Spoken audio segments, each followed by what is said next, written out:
आप सभी के समक्ष भगवान विष्णु ने मत्स्य का रूप क्यों धारण किया था? मत्स्य तात्पर्य मछली। तो भगवान विष्णु ने मत्स्य का रूप क्यों धारण किया था? उन्होंने मत्स्य अवतार क्यों लिया? अब इसकी सविस्तार कथा आप सभी लोग श्रवण करें, सुने। पिछले कल्प के अंत में ब्रह्मा जी के सो जाने के कारण उन्हें नींद आ गई थी। पिछले कल्प के अंत में ब्रह्मा जी के सो जाने के कारण ब्रह्म नामक नैमित्तिक प्रलय हुआ। सारे लोग समुद्र में डूब गए थे। उस समय वेदु ब्रह्मा जी के मुख से बाहर निकल आए थे। जब वेदु ब्रह्मा जी के मुख से बाहर निकल आए तो एक बलि नाम का दैत्य अपने योग बल से उस वेदु को चुरा लिया। सर्वशक्तिमान भगवान को जब ये पता चला, श्री हरि को जब ये पता चला कि हैग्रीव की यह चेष्टा जानकर श्री हरि ने हैग्रीव मत्स्य अवतार धारण किया। हैग्रीव ने ब्रह्मा जी के मुख से जो वेदु निकले थे उसे चुरा लिया। ये बहुत बड़ा अपराध था। अब उसे दंडित करने के लिए भगवान ने हैग्रीव मत्स्य अवतार ग्रहण किया। उस समय सत्यव्रत नाम के एक राजर्षि, सत्यव्रत नाम के एक राजर्षि जल पीकर तपस्या कर रहे थे। उस समय उनकी अंजलि में एक मछली का बच्चा आ गया।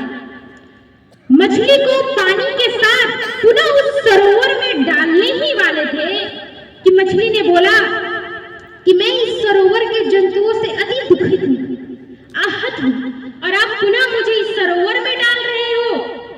मछली की दीनता भरी वाणी सुनकर उस मछली पर उन्हें दया आ गई और उसे अपने कमंडल में डालकर आश्रम में लिया।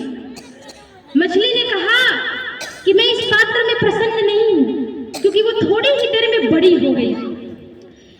तो मछली ने कहा कि मैं इस पात्र में प्रसन्न नहीं हूं, मेरे लिए एक बड़ा स्थान नियत करो। तब मछली को एक बड़े से घड़े में रखा गया। मछली को एक बड़े से घड़े में रखा गया। थोड़ी देर पश्चात मछली फिर से बड़ी हो गई।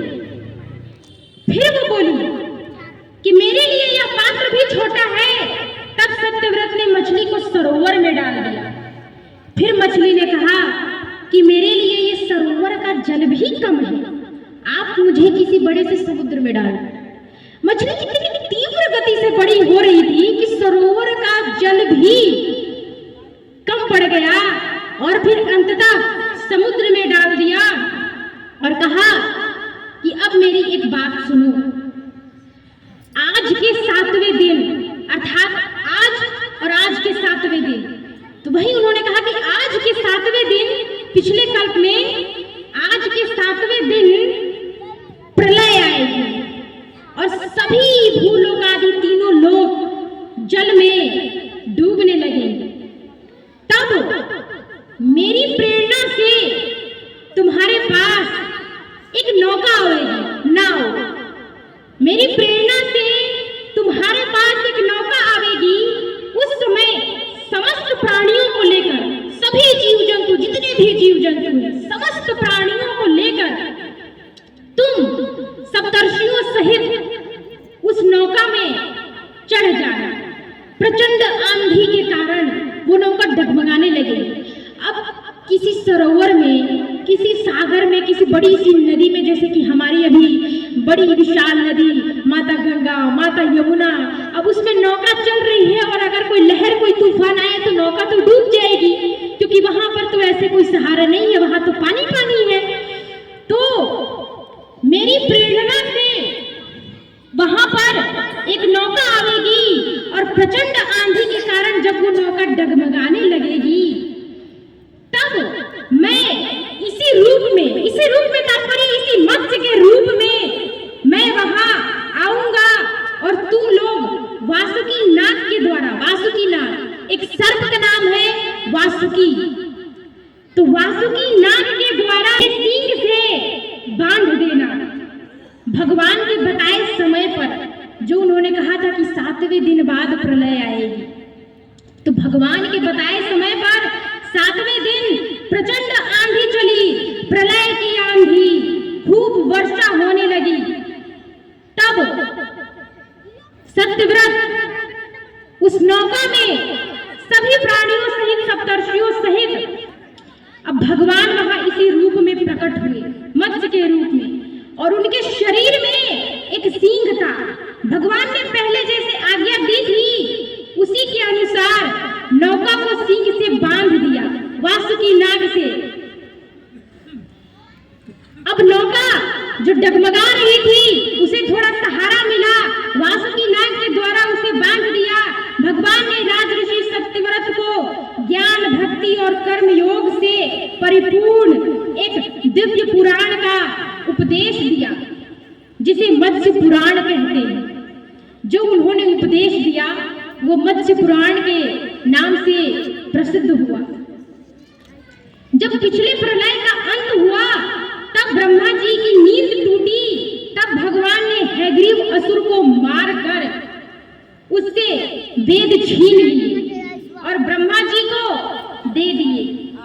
राजा सत्यव्रत इस कल्प के, अभी जो चल रहा है, इस कल्प के वैवस्वत मनु हुए। तो भगवान ने मत्स्य का रूप सत्यव्रत की सहायता के लिए, सभी जंतुओं को बचाने के लिए लिया था। पृथ्वी के जो प्रलय आई थी उस सभी जीव जंतुओं को बचाने के लिए उन्होंने मत्स्य का रूप धारण किया था।